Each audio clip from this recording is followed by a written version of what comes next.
My name is Mason Hale, and I need you to understand something before I continue. What I'm about to tell you isn't theory. It isn't speculation pulled from declassified documents or third-hand accounts whispered in dark corners of the internet. This is testimony. This is what I saw, what I touched, what changed me in ways I'm still trying to comprehend. 3 weeks ago, I walked out of a facility that doesn't exist on any map. A facility buried beneath the Nevada desert, operating under a protocol so classified that even most Area 51 personnel have never heard its name. The Gatekeeper Protocol.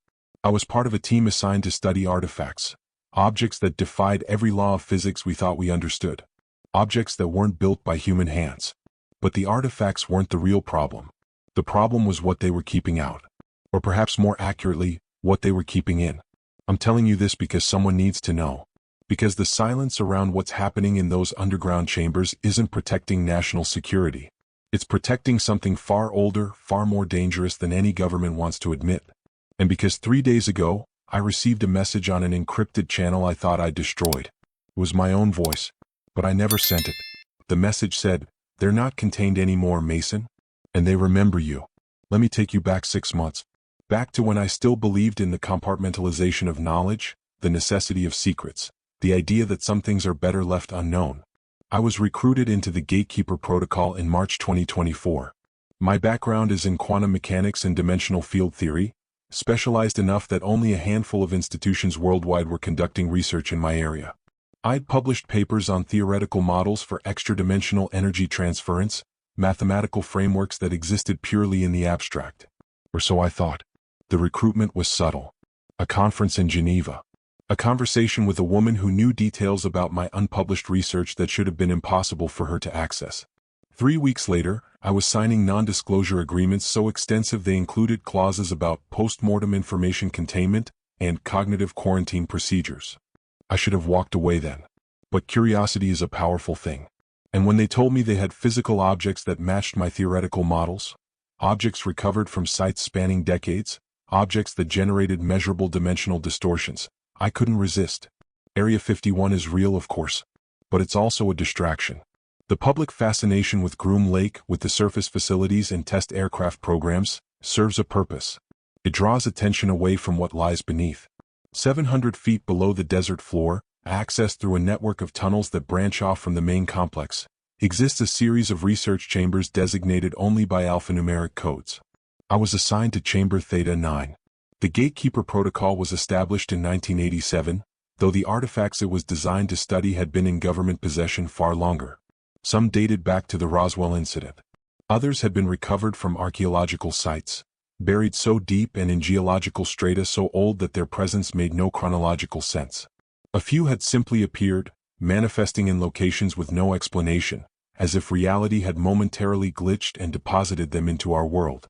There were 17 artifacts in total. 13 were in active study. 4 were in containment, too dangerous or too unpredictable to expose to sustained observation. My expertise was needed for artifact Theta 9-7, designated the lens. It was a crystalline structure, approximately 14 inches in diameter, composed of a material that diffracted light in impossible ways. When you looked at it from certain angles, you could see things that weren't in the room. Shadows that moved independently. Spaces that seemed to extend beyond the physical boundaries of the chamber walls. The official objective was to understand its dimensional properties, to determine if it was a gateway, a tool, or something else entirely. But within my first week, I began to suspect we were asking the wrong questions. We weren't studying the artifact. It was studying us. Before I go further, you need to understand the protocols we operated under. These weren't arbitrary regulations. They were developed through trial, error, and casualties that were never reported outside the program. Rule 1. Never maintain direct eye contact with an artifact for more than 12 seconds. This seemed arbitrary at first until I learned about Dr. Sarah Chen. She'd been part of the protocol's early days, assigned to artifact Theta 9-3. She stared into it for 47 seconds during an observation session. When her team tried to pull her away, she was catatonic. She remained that way for 6 days. When she finally spoke, it was in a language that didn't match any linguistic database. She died 3 weeks later. The autopsy revealed her neural pathways had been completely reorganized. Rule 2. Observation sessions were limited to 4 hours, with mandatory 72-hour gaps between exposures. This was implemented after a pattern emerged. Researchers who spent extended time with the artifacts began reporting identical dreams. Dreams of vast, empty spaces where geometry didn't behave correctly. Dreams of being watched by presences that existed in angles the human mind couldn't properly process. Rule 3. Any physical contact with an artifact required full hazmat protocols and immediate medical screening. The screening wasn't for radiation or biological contamination. It was neurological. Because artifacts had a way of changing people from the inside. Rule 4.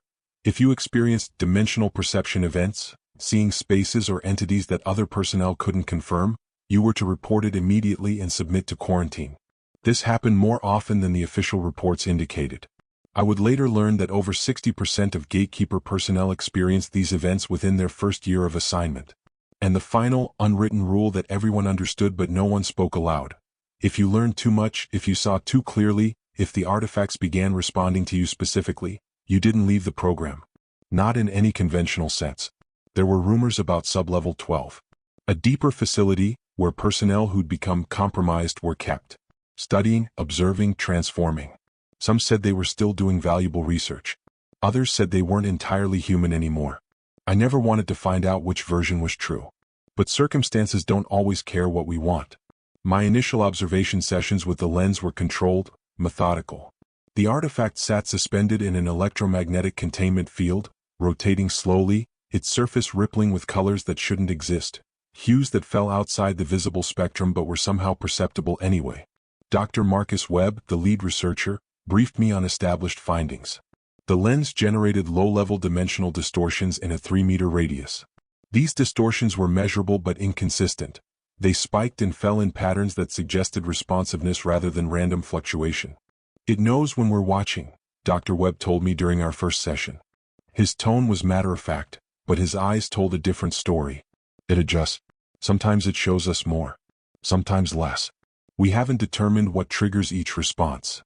I spent that first week taking measurements, documenting the distortion patterns, comparing them against my theoretical models. The mathematics aligned in ways that should have been impossible.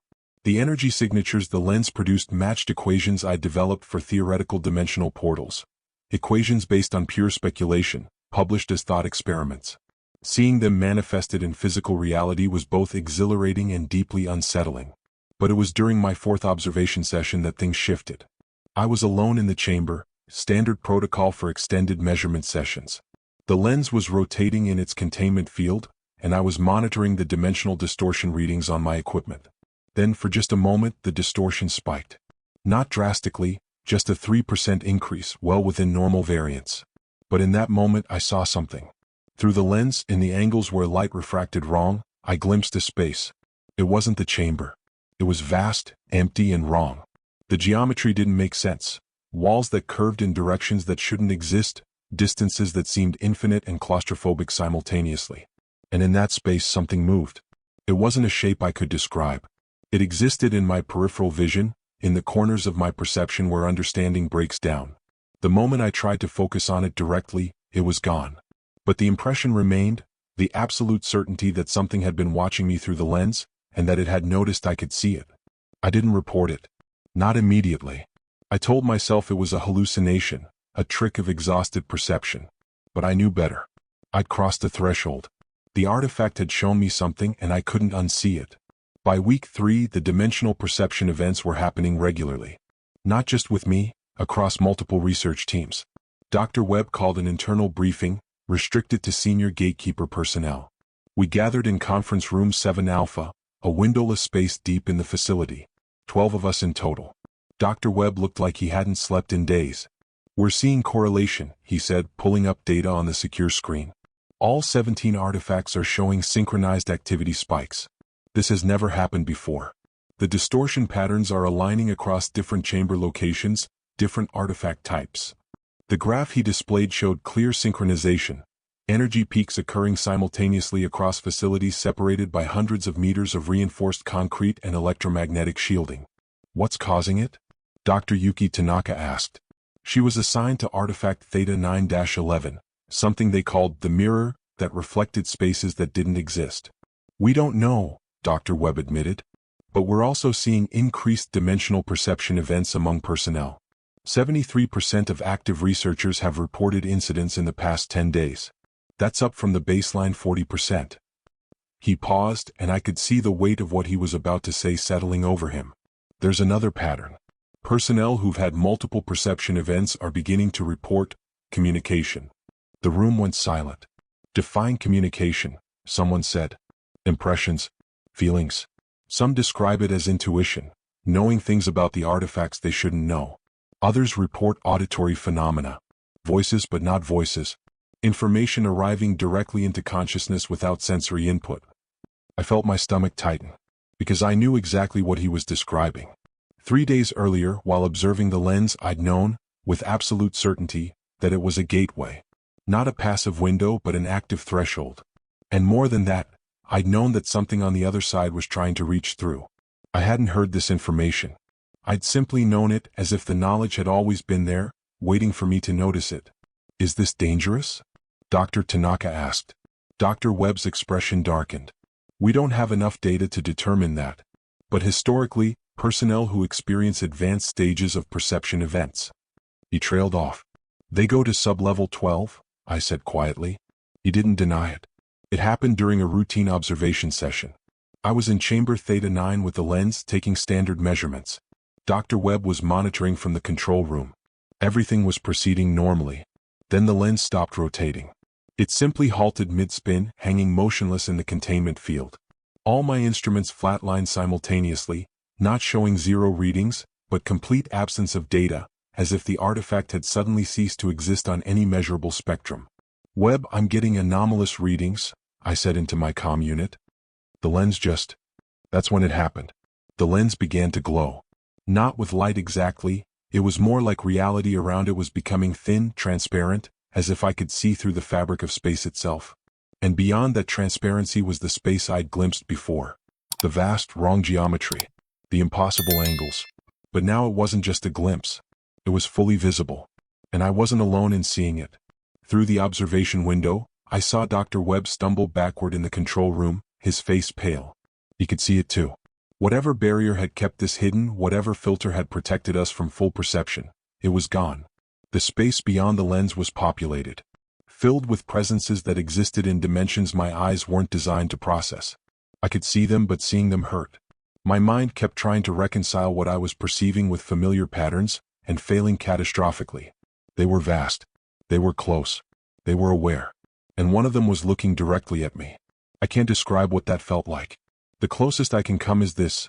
Imagine every moment of your life, every memory, every thought you've ever had, suddenly exposed and visible to something that exists outside time, something that can see all of it simultaneously. Not judgment. Judgment implies human frames of reference. This was observation without context, inspection without empathy. It saw me. It knew me. And I understood, with horrible clarity, that it had always been there, watching through the lens, waiting for the moment when the barrier would thin enough for full contact. The lens pulsed once, twice. On the third pulse, I heard sound, if you can call it that. It was more like meaning delivered directly into my consciousness, bypassing ears and language entirely. We have been waiting. Then the containment field sparked, fluctuated, and the lens resumed its normal rotation. The impossible space vanished. My instruments came back online, showing normal readings. But I knew nothing was normal anymore. In the days following the activation event, I began piecing together information I wasn't supposed to have access to. Not through official channels, those were locked down tighter than ever. But through conversations with other researchers, fragments of data I glimpsed in restricted files, and through the strange intuitive knowing that was happening more frequently now. The artifacts weren't random. They were part of a network. Each object, the lens, the mirror, the 13 others in active study, and the 4 in deep containment, they were all connected to the same source. The same origin point in whatever dimension or reality they'd come from. They were pieces of something larger. Maybe components of a machine. Maybe fragments of a consciousness. The distinction might not even be meaningful when dealing with entities that exist outside conventional spacetime. But more disturbing was what I learned about the program's history. The Gatekeeper Protocol wasn't defensive. The name was a lie or perhaps wishful thinking. We weren't keeping anything out. We were keeping something active. Every observation session, every measurement, every moment of human attention focused on these artifacts was feeding them, energizing them. bringing them more fully into our reality. We were the ritual. Our research was the summoning. And the entities on the other side? They weren't invading. They were responding to an invitation humanity had accidentally sent decades ago when we first began studying these objects. I found evidence in the archived reports from the 1990s. Researchers back then had theorized that the artifacts were some kind of communication device. They were right, but they'd underestimated what was being communicated. This wasn't information exchange. This was alignment. Synchronization. The artifacts were tuning our reality to match the frequency of whatever existed on the other side. And we'd been helping them do it for nearly 40 years. Dr. Webb knew. I'm certain of that now. So did the senior protocol administrators. Maybe they believed they could control it, study it safely, maintain the boundaries. Or maybe they'd simply accepted that once you start down this path, there's no turning back. The knowledge changes you. The exposure transforms you. You become part of the process. I started noticing the changes in myself during week 6. Small things at first. I would know when the lens was about to spike before my instruments registered it. I could sense the presence beyond the artifact without looking directly at it. My dreams were no longer my own.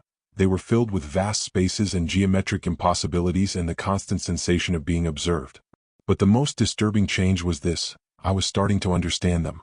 The entities. Not in language but in pure concept. I could feel their perspective, their motivations. They weren't hostile exactly. But they also weren't concerned with human survival or human reality. We were simply in the way. Or perhaps we were the doorway they needed to pass through. I needed to know how far this had progressed. How many personnel had been compromised? What was really happening on sublevel 12? So I did something that violated every protocol. I accessed restricted files using credentials I wasn't supposed to have. What I found changed everything. Sublevel 12 wasn't a containment facility for compromised personnel. It was a transformation chamber. The files were clinical, detached, horrifying in their matter-of-fact documentation. Personnel who exhibited advanced dimensional perception capabilities weren't being isolated for safety. They were being prepared, enhanced. Their exposure to the artifacts was being accelerated, concentrated, pushed beyond what any safety protocol would allow. Because they were becoming something else. Something that could exist partially in the space beyond the artifacts. Something that could serve as a bridge. There were videos. I watched 3 before I couldn't continue. Dr. Sarah Chin, the researcher I'd been told was catatonic and dead, was very much alive on sublevel 12. But alive was a generous term. Her body existed in normal space, but she also extended into dimensions I could partially perceive through the camera distortions. She was communicating with the entities, facilitating their passage. And she was doing it willingly. "It's beautiful," she said in one video, her voice overlapping with itself, as if multiple versions of her were speaking simultaneously. "You can't understand until you've felt it. The limitations fall away. The boundaries dissolve. They're not invading Marcus. They're liberating us from the prison of three-dimensional existence." Dr. Webb was in the video, watching her, taking notes. "How many more?" he asked. 17 are ready for final integration," Chin replied. "But we need the synchronization event. All artifacts must align simultaneously. When that happens, the barrier will thin enough for complete passage." "And then?"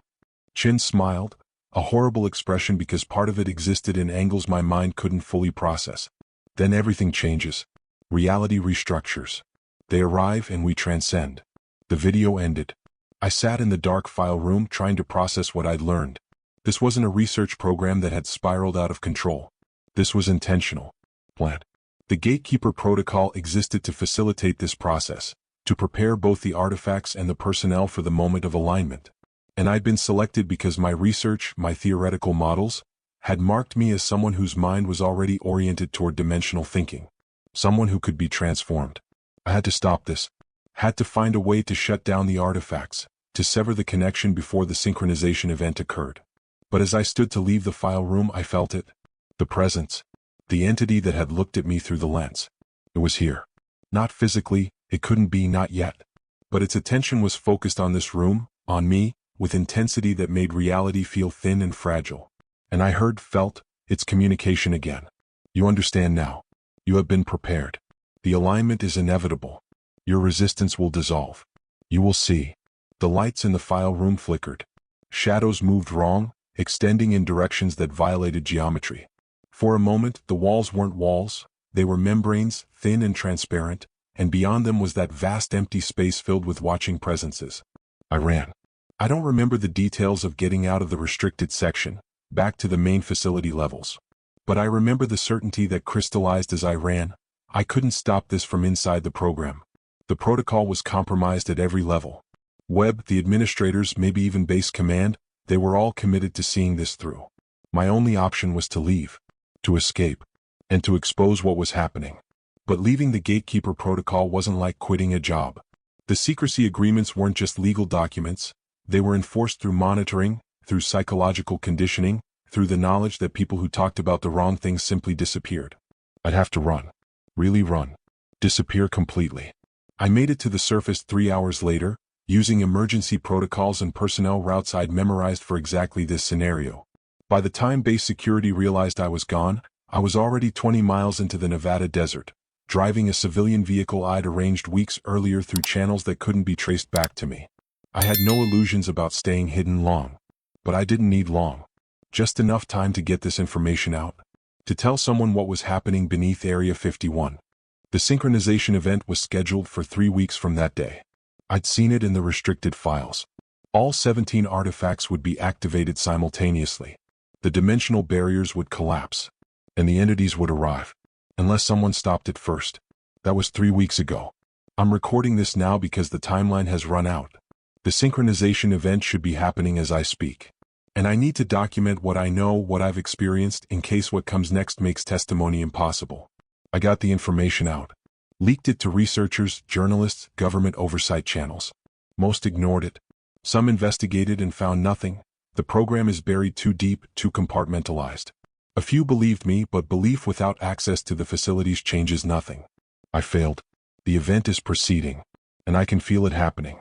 Not because I'm watching through monitoring systems or receiving intelligence updates. I can feel it because the exposure changed me. The months in Chamber Theta 9, the perception events, the moment when that entity looked directly at me, they left marks. Connections. I'm partially synchronized with whatever is happening 700 feet beneath the Nevada desert. Right now, in this moment, I can sense the artifacts activating. All 17 simultaneously. The dimensional barriers are thinning. The entities are pressing through. And the personnel on sublevel 12, Dr. Chen and the others who've been prepared, they're facilitating the passage, serving as living gateways. Part of me wants to be there. That's the horrifying truth. The part of me that's been changed, that's been integrated into the process, feels a pull toward that moment of transformation. The promise of transcendence, of existence beyond human limitations, is seductive in ways I can't fully articulate. But the part of me that's still human, still holding on to the boundaries of conventional reality, is terrified. Because I don't think they're liberating us.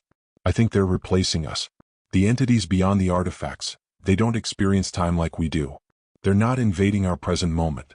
They're collapsing their past, present, and future into our now. Their arrival isn't an event that will happen. It's an event that has always been happening across all timelines simultaneously, and we're just now perceiving it. And once they're fully here, once the dimensional alignment is complete, our reality will simply be one more angle in their geometry. One more dimension in their space. We'll still exist, but not as ourselves. Not as separate, independent consciousnesses. We'll be integrated. Part of their vast, incomprehensible awareness. Maybe Dr. Chin is right. Maybe that is liberation. Maybe the fear I feel is just the last desperate resistance of an ego that doesn't want to dissolve into something greater. Or maybe it's the appropriate response to the end of human reality as we know it. I received that message 3 days ago. My own voice telling me they're not contained anymore. That they remember me. I don't know what it means. I don't know if it's a warning, a threat, or an invitation. But I know this, we did this to ourselves. Humanity's relentless curiosity, our compulsion to study every unknown, to categorize every mystery, it led us here. We found objects that defied our understanding, and instead of recognizing the danger, instead of accepting that some doors should remain closed, we devoted decades to prying them open. We invited them in. And now they're here. I'm telling you this not because I believe you can stop it. I don't think it can be stopped anymore. I'm telling you because you deserve to know what's coming. Because when reality starts shifting in ways you can't explain, when you see things in the corners of your perception that shouldn't exist, when you feel the presence of vast intelligences observing you from angles you can't comprehend, you'll know what's happening. You'll know it started beneath the Nevada desert, in chambers that don't exist on any map, with artifacts we should never have touched. You'll know that we opened the door. And you'll know that what comes through isn't invasion. It's integration. It's inevitable. It's already happening. The last thing I want to say, the thing I need you to understand, is that the barrier between worlds was never meant to protect us from them. It was meant to protect them from us. Our awareness, our observation, our relentless focus on understanding, it acts like a beacon, like gravity. We pull other realities into our own through the sheer force of our attention. The artifacts weren't sent here. They manifested here because we created the conditions for their existence through our belief that they could exist. We didn't discover dimensional beings. We dreamed them into reality. And now we can't undream them. My name is Mason Hale. I was assigned to the Gatekeeper Protocol at Area 51. I studied artifacts that shouldn't exist. I witnessed entities that defy human comprehension. And I am changing into something I don't have words for. If you're hearing this, it means I finished the testimony before the transformation completed. Or maybe it means the transformation is already done, and the thing that used to be Mason Hale wanted you to know. Either way, the message is the same. They're not contained anymore. They never were. And they remember all of us.